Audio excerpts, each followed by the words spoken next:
बुद्धाला आपण भगवान म्हणतो. का म्हणतो आपण बुद्धाला भगवान?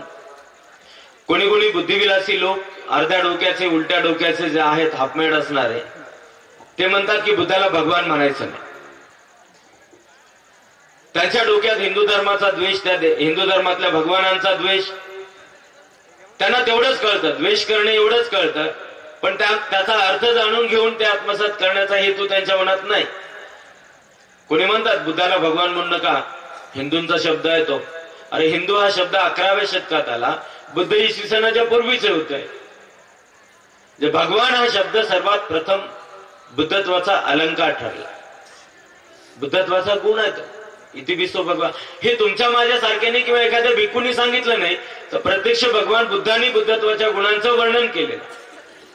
बुद्धत्वाच्या गुणांचं वर्णन प्रत्यक्ष भगवान समेत संबुद्धांनी केलं. भगवान हा बुद्धत्वामध्ये असलेला एक गुण आहे. भग्ग रागो भग्ग दोषो भग्ग मोहातीती भगवाती, त्या शब्दाचा असा अर्थ होतो भगवान. भग्ग, भग्ग म्हणजे भग्न करणे, भग्न करणे म्हणजे तुकडे तुकडे करून नष्ट करणे. राग, राग म्हणजे आसक्ती. भग्ग राग भग्ग दोष, द्वेष, दोष, मोह, ईर्ष्या, क्रोध, स्वार्थ, अहंकार, सूडबुद्धी, या सबंध दुर्गुणांना भग्न करणे. ज्यांनी भग्न केले ते भगवान, ज्यांनी भग्न केले ते भगवान. मग आपण बुद्धाला भगवान म्हणतो की नाही? तर बुद्ध कधी कोणत्या आसक्तीमध्ये कोणाला दिसले का?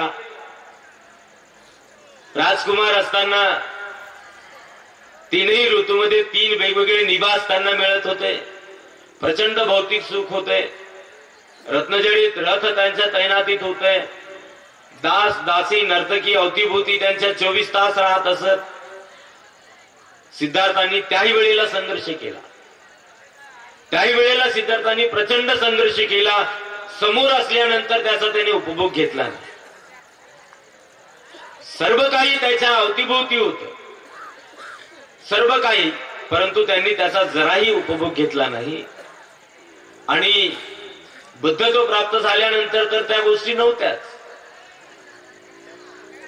देव आणि मनुष्यांचे शास्ता असलेले हे बुद्ध कोणत्याही आसक्तीत कधी पडले नाही. कोणत्याही प्रकारच्या खाण्यापिण्याच्या, राहण्याच्या, वस्त्रांच्या, माणसांच्या, कोणत्या विषयाच्या, कोणत्या वस्तूच्या, अशा कोणत्याही आसक्तीमध्ये बुद्ध पडलेले नाहीत आणि ते कोणीही शोधू शकत नाही. म्हणजे भग्ग रागो बुद्धत्वाच्या गुणातला हा एक उपगुण किती सिद्ध होतो बुद्धाकडे पाहिल्यानंतर. बुद्धत्वाला जाणत असताना भग्ग दोषो, जे द्वेष होते, अणुरेणू सारखे तीळ मात्र द्वेष बुद्धत्वामध्ये नव्हतं. एका उदाहरणाने मी तुम्हाला लक्षात आणून देतो. देवदत्ताचं नाव आपण अनेकदा ऐकलं. देवदत्ता हा शुद्धोधनाच्या बहिणीचा मुलगा, सिद्धार्थाच्या आत्याचा मुलगा. एक हंसाची कथा, राजहंसाची कथा तुम्ही ऐकली. एकदा देवदत्ताने एका हंस पक्षाला बाण मारला, तो पक्षी खाली पडला. सिद्धार्थाने त्याला वाचविले. देवदत्त म्हणाला तो माझा पक्षी, मी त्याला बाण मारला. सिद्धार्थ म्हणाला मी त्याचा प्राण वाचवला, तो माझा पक्षी. राजाकडे गेले. राजाने निर्णय दिला मारणाऱ्यापेक्षा तारणारा हा महान आहे आणि म्हणून हा पक्षी सिद्धार्थाचा. आणि देवदत्त तेव्हापासून सिद्धार्थाचा वैरी ठरला. तेव्हापासूनच देवदत्त सिद्धार्थाचा वैरी ठरला. यशोधरेशी स्वयंवर करण्यासाठी देवदत्ताने फार मोठी तयारी केली होती, सिद्धार्थाला हाणून पाडण्यासाठी. आणि देवदत्त तेथपासून अपयशी होण्याचं देवदत्ताच्या मागे लागलं. देवदत्त तेव्हापासून अपयशी होत गेला. पुढे पुढे सिद्धार्थ गौतमाने महाविनिष्क्रमण केले आणि ते बुद्ध झाले. देवदत्ताने ऐकला आणि तो लगेच तिथे आला. बुद्ध ज्या ठिकाणी राहत होते, बुद्धाच्या जवळपासच तो राहायचा. तिथे असलेल्या भिक्षूंना तो सांगायचा, अरे सिद्धार्थ गौतम ढोंगी आहे, पत्नीला सोडलं, लेकराला सोडलं, मायबापाला सोडलं, आळशी आहे, काम करू शकत नाही, म्हणून तो इकडे आला. खरा बुद्ध तो नाही, खरा बुद्ध मी आहे. जे उलट्या डोक्याचे होते, की जेव्हा जे अर्धबुद्धीचे होते, जे जे अल्पज्ञानी होते, जे अज्ञानी होते, ते त्याच्या विळख्यात सापडत असत, त्याच्या शब्दाच्या बुरळमध्ये अडकून पडत असत आणि ते देवदत्ताकडे जात असत. पण जे विचारिक असत ते त्याचा विचार करीत नसत. बुद्धांनी कधी म्हटलं नाही की मी बुद्ध आहे. बुद्धांनी कधी म्हटलं नाही मी बुद्ध आहे. आणि यातून बुद्धत्वाचं सत्यता, यातून बुद्धत्वाची विज्ञता दिसून येत होती. आणि मग जे विज्ञ लोक होते, जे पंडित होते, ते जाणत होते की नाही देवदत्त खोटा आहे. आणि त्याने सतत पाठलाग केला. राजगृहामध्ये नालागिरी, एक बलाढ्य हत्ती, एक अतिशय बलशाली असलेला अवाढव्य हत्ती, त्याला मध्य पाजविलं, त्याला मारून मारून रक्तबंबाळ केलं आणि बुद्ध ज्या दिशेने येत आहेत त्या दिशेने सोडून दिलं. हा हत्ती जाईल आणि पायाखाली चिरडून टाकेल, मग आपणच राहू. पण तसं झालं नाही. तो हत्ती जवळ आला आणि बुद्धाच्या चरणावर त्याने आपलं डोकं ठेवलं आणि तो बुद्धाला शरण गेला. राजगृहामध्येच एकदा गिरधकूट पर्वताच्या टोकावरून बुद्ध त्या पर्वतावर जात असताना देवदत्ताने निघंटनाथाच्या श्रमणांना, अजातशत्रूला घेऊन एक भला मोठा इमारती वाड्यात दगड त्यांच्या दिशेने ढकलून दिला. तो दगड बुद्धापर्यंत आलाच नाही. म्हणजे असे अनेक कारनामे देवदत्ताने केले.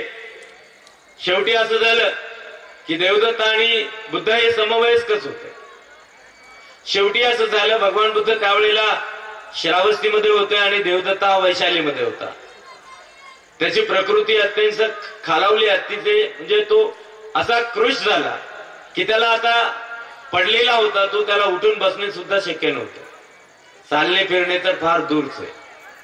तो व्यवस्थित बोलूही शकत नव्हता.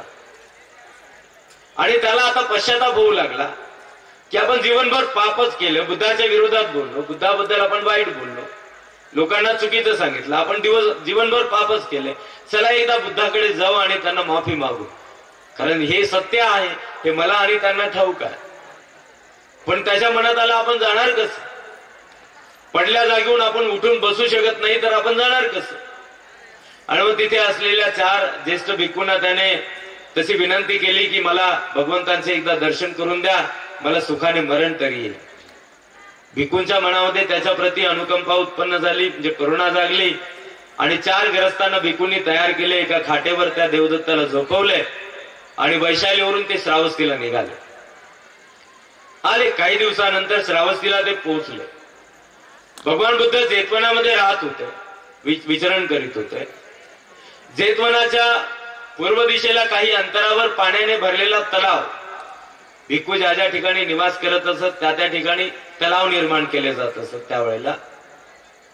आणि त्या तलावाच्या जवळ आल्यानंतर काही भिक्खूंनी देवदत्ताला पाहिलं. धावत धावत भगवंताकडे आले. अहो भगवान देवदत्त तुमच्या भेटीकरिता येत आहे. भगवान देवदत्त येत आहे. अहो भगवान देवदत्त येत आहे. भगवान बुद्ध म्हणले नाही, खबरदार त्याला आणू नका. त्याने जीवनभर मला बदनाम केलं, जीवे मारण्याचा प्रयत्न केला, मला त्याचं तोंड पाहायचं नाही. बुद्ध असं म्हणाले. बुद्ध म्हणाले, भिक्खूंनो देवदत्ताला येऊ द्या, येऊ द्या भिक्खूंनो, देवदत्ताला येऊ द्या, देवदत्ताला येऊ द्या भिक्खूंनो. त्याचे कुशल चित्त उत्पन्न झाले. देवदत्ताला येऊ द्या. काही वेळानंतर तलावाच्या किनाऱ्यावर पोचल्यावर देवदत्ताच्या मनात काही धडधडी भरलेली होती, भयभीत झालेला होता. त्या ग्रहस्थांना त्याच्या मनात असं आलं की थोडा वेळ काहीतरी आपण विश्रांती करावी, मन धीट होईल जरासं, आणि मग जाऊ हिम्मत करून बुद्धाकडे.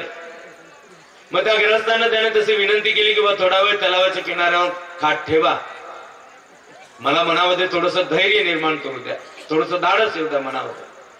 त्या ग्रहस्थांनी त्याचं ऐकलं. तलावाच्या किनाऱ्यावर ती खाट ठेवली. काही वेळानंतर, काही क्षणानंतर ते ग्रहस्थ बाजूला सरकले. खाटेवरून एका अंगावरून दुसऱ्या अंगावर होत असताना देवदत्त खाटेच्या खाली पडला आणि तलावाच्या चिखलामध्ये दसून त्याचा मृत्यू झाला. देवदत्ताचा मृत्यू झाला चिखलामध्ये दसून. भिक्खू धावत धावत भगवंताकडे आले. भगवान देवदत्ताचा असा मृत्यू झाला. भगवान देवदत्त चिखलात दसून मृत्यू पावला. देवदत्ताचा मृत्यू भगवान चिखलात दसून मृत्यू झाला. भगवान बुद्ध म्हणाले, नाही बरं झालं, त्याने तसेच कर्म केले होते, त्याला तसंच मरायला पाहिजे होतं, मेला बरं झालं, इथपर्यंत आला नाही. भगवान म्हणाले, भिक्खूंनो बसा, भिक्खूंनो बसा, देवदत्ताच्या प्रती मंगल भावना करा भिक्खूंनो. देवदत्ताचे कुशल चित्त उत्पन्न झाले होते, त्याला पुण्यलाभ होईल. भिक्खूंनो त्याला सुगती लाभेल. भिक्खूंनो देवदत्ताच्या प्रती मंगल भावना करा, त्याला कुशल पुण्य लाभ होईल, त्याला सद्गती लाभेल. भिक्खूंनो देवदत्ताच्या सद्गतीसाठी मंगल भावना करा. बुद्धत्वामध्ये द्वेष नव्हता. भग्ग रागो भग्ग दोषो भग्ग मोहाती ती भगवाती, असा कोणताही मोह नव्हता. बुद्धत्वामध्ये हे सर्व दुर्गुण नव्हते आणि म्हणून त्यांना भगवान असे म्हणतात. भगवान हा बुद्धत्वाचा एक गुण आहे. मग आम्ही भगवान या गुणाचं वर्णन करतो, रोज वर्णन करतो. कोणी कोणी सकाळी संध्याकाळी विहारात जाऊन किंवा घरी वंदन करतात, वर्णन करतात. इतिपिसो भगवा अरहं बुद्धो भगवाती, इतिपिसो भगवा अरहं बुद्धो भगवाती, इतिपिसो भगवा अरहं बुद्धो भगवाती. भगवान या शब्दाचा अर्थ उच्चार आम्ही अनेकदा करतो. बोलत असताना अनेकदा आमच्या मुखामध्ये भगवान बुद्ध असा शब्द येतो. का मग हा शब्द आम्ही उच्चार का करावा, का या गुणांचं स्मरण आम्ही करावं? तर ते गुण आम्हाला आत्मसात करावायचे असतात. आत्मसात करण्यासाठी आम्ही त्या गुणांचं वर्णन करतो, त्या गुणांचा उच्चार करतो, त्या गुणांचं स्मरण करतो. मग जर या गुणाचा अर्थ असा आहे की जो सर्व प्रकारच्या दोषातून द्वेषातून मुक्त आहे, तो बुद्ध, तो भगवान, आणि मी त्यांचा अनुयायी, मी त्यांचे अनुसरण करणारा, मग मला सुद्धा सर्व प्रकारचे द्वेष आणि दोष दूर केले पाहिजे की नाही? सोपं आहे की नाही? बुद्ध दिसतील आणि सोपं आहे बुद्ध अनुसरण करायला, काय अवघड आहे? द्वेषानं वागलेल्या माणसाचं सगळीकडे नुकसानच नुकसान होतं. ईर्ष्या करणाऱ्या माणसाचं सगळं नुकसानच नुकसान होतं. कुणाच्या प्रती क्रोध करणाऱ्या माणसाचं सदैव नुकसानच नुकसान होतं. एखाद्या माणसाच्या मनात जर कुणाच्या प्रती द्वेष उत्पन्न झाला, एखाद्याला कुणाचा राग आला, क्रोध आला, चीड आली, तर त्याला तो मन मोकळं करतो, मोठमोठ्याने ओरडून चिडून बोलतो. मोठमोठ्याने ओरडला, चिडला, बोलला, खूप चिडला आणि त्याला असं वाटतं की मी फार मोठं काम केलं, मी त्याच्यावर चिडलो, मी त्याला रागावलो, मी त्याला शिव्या दिल्या. पण तो अज्ञानी आहे, त्याला हे कळत नाही की ते करण्यासाठी मला आधी क्रोधाच्या अग्नीमध्ये पेटून घ्यावं लागलं. आधी तो पेटला, आधी तो जळाला आणि मग त्याने दुसऱ्यावर त्याचा राग काढला. ज्याचा कोण शहाणा माणूस आहे का की ज्याला पेटून घेणं चांगलं वाटतं, पेटून घेतलेलं बरं वाटतं? जे मूर्ख लोक असतील त्यांनाच पेटून घेणं आवडेल. शहाणा माणूस कधी स्वतःला पेटून घेणार नाही, कारण पेटल्यानंतर त्याची दाहकता आहे, त्याचे चटके लागतात. पेटणं म्हणजे काय? या माचीसनं पेटवलेल्या आगीमध्येच पेटणं नाही. एखाद्या माणसामध्ये एखाद्या प्राण्याची हत्या करण्याचा विचार आला, सहज हत्या होते का? आता बनतेजी, शरणानंद महातेरो बनतेजी इथं बसले, त्याच्या मनात आले की नाही मी आता मारतो, मारूनच टाकतो. उगीच मनात येईल का? त्यांच्या मनात येण्यासाठी त्यांना आधी माझ्याबद्दल द्वेष निर्माण करावा लागेल. अरे किती खराब आहे, किती पापी आहे, किती वाईट आहे, चल याला मारून टाकतो. म्हणजे तोपर्यंत त्यांच्या मनामध्ये तो विचार येणार नाही. म्हणजे जोपर्यंत ते स्वतः त्या अग्नीमध्ये पेटणार नाहीत, स्वतःला जाळून घेणार नाहीत, तोपर्यंत ते दुसऱ्याचं नुकसान करणार नाही. आणि मग कोण असा वेडा माणूस आहे या जगातला? शहाणा माणूस असा का करेल की बा मी पेटलो तर मला बरं वाटतं, मी पेटलो तर मला आनंद होतो, पेटण्यातच मला खूप खुशी वाटते. कोणी कोणी लोक सदैव पेटूनच घेत असतात आणि ते पेटलेलेच असतात, सतत पेटत असतात. भाषण देताना भाषण देणारे पेटत असतात, ऐकताना ऐकणारे पेटत असतात, बोलताना बोलणारे पेटतात, स्वयंपाक करताना स्वयंपाक करणारे पेटतात, खाताना खाणारे पेटतात, घेताना घेणारे पेटतात, देताना देणारे पेटतात. सगळीकडे पेटच पेट आहे, आगच लागलेली आहे. ही कशाची आग आहे? लोभाची आग आहे, मोहाची आग आहे, द्वेषाची आग आहे, ईर्षेची आग आहे, क्रोधाची आग आहे, स्वार्थाची आग आहे, अहंकाराची आग आहे, सूडबुद्धीची आग आहे. आणि मग ज्यांच्यामध्ये हा अग्नी असेल, बुद्ध त्यांना दिसणार नाही, बुद्ध त्यांना समजणार नाही. बुद्ध त्यांना समज अहो अग्नीमध्ये पडलेला माणूस, एक माणूस आता एक आपल्या म्हणजे भौतिक वस्तूच्या अग्नीमध्ये आपण जर पाहिलं, आपल्या समोर एक माणूस जळत आहे, जळत आहे, पेटत आहे. त्याला म्हणले की बा हा बर्फ थंड वाटेल का तुला, तू अग्नीच्या बाहेर काढला तर? तो काय म्हणेल तुम्हाला? त्याला जर बर्फ दुरून दाखवला आणि म्हणलं अरे हा बर्फ बघ खूप थंड आहे, खूप थंड आहे, तू बाहेर ये, तू बाहेर ये, थंड लागेल, अंगाला लावला तर थंड लागेल, असं होतं का? तो अग्नीमध्ये पेटत आहे आणि पेटत असताना आपण त्याला पाहत आहोत. तो द्वेषाच्या अग्नीत पेटत आहे, तो क्रोधाच्या अग्नीत पेटत आहे, तो ईर्षेच्या अग्नीत पेटत आहे, तो लोभाच्या अग्नीत पेटत आहे, तो मोहाच्या अग्नीत पेटत आहे, तो स्वार्थ आणि अहंकाराच्या अग्नीत पेटून पेटत आहे. आणि तो पेटत आहे तरी आम्ही त्याचा सन्मान करतो. तो पेटत आहे तरी आम्ही त्याला पारितोषिक देतो, त्याला बक्षीस देतो. तो पेटत आहे तरी त्याच्या गुणांचं वर्णन करतो. अशा पेटविणाऱ्या आणि पेटून घेणाऱ्या माणसांना बुद्ध देणार नाही, बुद्ध दिसणार नाही, बुद्ध त्यांना कळणार नाही. अग्नीमध्ये पेटत असलेल्या माणसाला बुद्धत्वरूपी शांती जी आहे ती दृष्टीस पडणार नाही आणि त्या शांतीपर्यंत तो जाऊ शकणार नाही. तोपर्यंत अग्नीमध्ये जळून तो पूर्णपणे खाक होईल आणि तसा मृत्यू होईल. तो बुद्धापर्यंत जाऊ शकत नाही. आणि मग माणसाला बुद्धाला पाहणे, बुद्धाला अनुसरण करणे या स्वरूपामध्ये अत्यंत सोपे आहे, सहज आहे, अतिशय सोपा. द्वेष करू नका, बुद्धाचं अनुसरण झालं. कुणाची ईर्ष्या करू नका, बुद्धाचं अनुसरण आलं. कुणाबद्दल तिरस्कार करू नका, कुणाला क्रोधित होऊ नका, स्वार्थाने वागू नका, अहंकारी होऊ नका, झालं बुद्धाचं अनुसरण. दिसले बुद्ध, समजले बुद्ध झाले आत्मसात. आणि मग सामान्य माणूस म्हणजे खेड्यापाड्यातला किंवा गोरगरीब नाही, अडाणी नाही. सामान्य माणूस म्हणजे मग टाटा बिर्ला जरी असेल तरी तो बुद्धाचे तत्वज्ञान जाणत नसेल किंवा अल्प प्रमाणात जाणत असेल तर बुद्धांनी तशा माणसांना देखील सामान्य म्हटलं. कितीही रूपवान असो, कितीही सुंदर असो, धम्मतत्व जाणत नसतील आणि त्याचं अनुसरण करत नसतील तर बुद्धांनी त्यांना सामान्य माणसे म्हणून त्यांचं वर्णन केलं. अशा सामान्य माणसांना वाटतं की बुद्ध फार अवघड आहे, समजून घेण्यासाठी बुद्ध फार अवघड आहेत असं वाटतं, आत्मसात करण्यासाठी बुद्ध फार अवघड आहेत असं वाटतं. पण बुद्ध अतिशय सोपे आहे. बुद्धत्व अतिशय आणि अतिशय सहज आहे, जे अनुसरण करणे सर्व लोकांच्यासाठी सहज आहे. मग बुद्धत्वाला पाहताना बुद्धाला पाहताना आज मूर्तीमध्येच केवळ अडकून पडायचं नाही, एखाद्या प्रतिमेमध्येच केवळ अडकून पडायचं नाही की ही मूर्ती खूप सुंदर आहे. सामान्य माणसं वर्णन करतात. आता इथे काही स्टॉल लागले असतील, तिथे मूर्त्या विकायला आल्या असतील.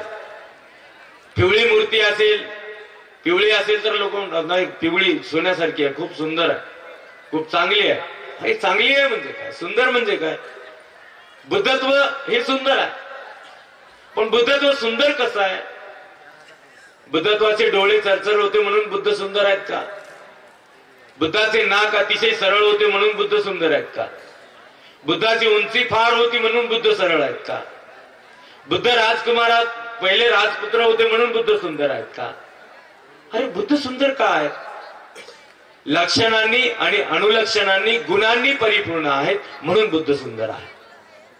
ते त्यावेळेला हयात असताना सुद्धा आणि आजही ती बुद्धत्वाची लक्षणे, बुद्धत्वाची अनुलक्षणे, बुद्धत्वाचे गुण नष्ट कसे होतील? ते होणारच नाही. बुद्धत्वाचे गुण किंवा बुद्धत्वाची लक्षणं, अनुलक्षणं म्हणजे काही वस्तू आहे का, एखादी पदार्थ आहे का की ते नष्ट होतील?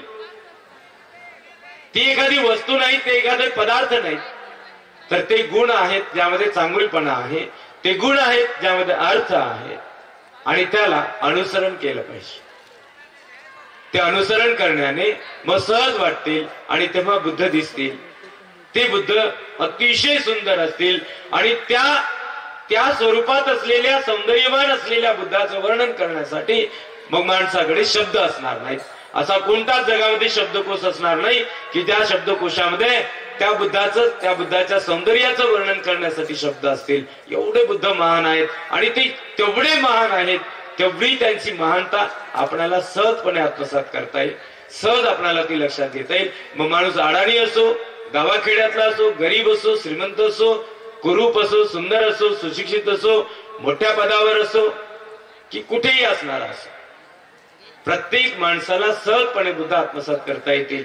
आणि मग ज्याने कोणी बुद्ध आत्मसात केले या गुणाच्या रूपामध्ये ते बुद्धाचे अनुयायी ठरतील. अनुयायी या शब्दाचा अर्थ अनुसरण करणारे असा होतो. मग आपल्याला बाबासाहेब आंबेडकरांनी बुद्धाचे अनुयायी बनविले. बाबासाहेब आंबेडकरांनी आपल्याला बुद्धाचे अनुयायी बनविले. मग बाबासाहेब आंबेडकरांना हीच अपेक्षा होती की आपल्याला बुद्धाचे अनुसरण करायचे, आपण बुद्धाचे अनुसरण केले पाहिजे, हीच निव्वळ बाबासाहेब आंबेडकरांची अपेक्षा होती. मग आता त्यामध्ये अवघड काही नसताना का म्हणून आम्ही टोचण्या टाचण्या ऐकून घ्यायच्या? आज कालपासून मी ऐकत आहे, कालपासून आता मला बोलण्याची संधी मिळाली. खरं तर बोलण्याची इच्छा नव्हती आणि आता धडधड होत. मोठ्या बनतेची बाजूला बसली की बोलणं म्हणजे एक म्हणजे त्याला आता सांगता येत नाही काय ते. पण मग कालपासून ऐकत आलो, जे बोलत होते ते बोलत आहेत. बोलत असताना जो माईकवर आला तो तुम्हाला टोचत आहे, टाचण्या मारत आहे, पिना मारत आहे, टोचत आहे. कोणी शब्दाने, कोणी कशाने, कोणी कोणत्या भाषेत, कोणी अलंकृत भाषेमध्ये. का बरे असं व्हावं? अशी वेळ आपल्यावर का यावी? आणि मग त्याच्यासाठी काय धम्मपरिषदा भरवायच्या? ही धम्मपरिषद त्याच्यासाठी भरवली का? धम्मपरिषदा भरवण्याचा उद्देश फार मोठा आहे. तुमचा येण्याचा उद्देश पण फार मोठा आहे.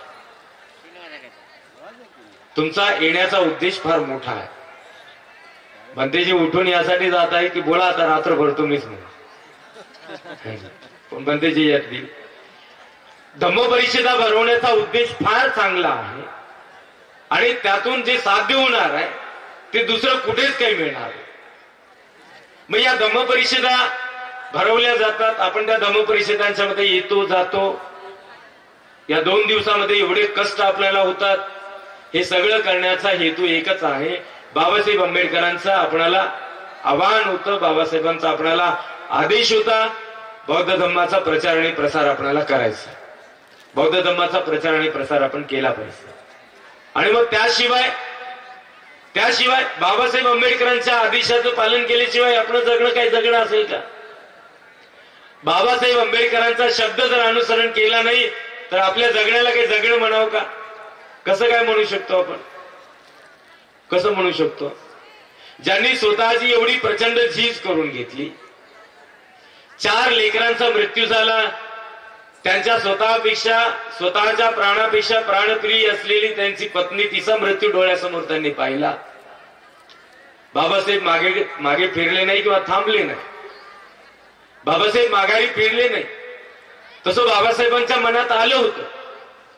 रमाईचा मृत्यू झाला त्यावेळेला बाबासाहेबांनी 4 दिवस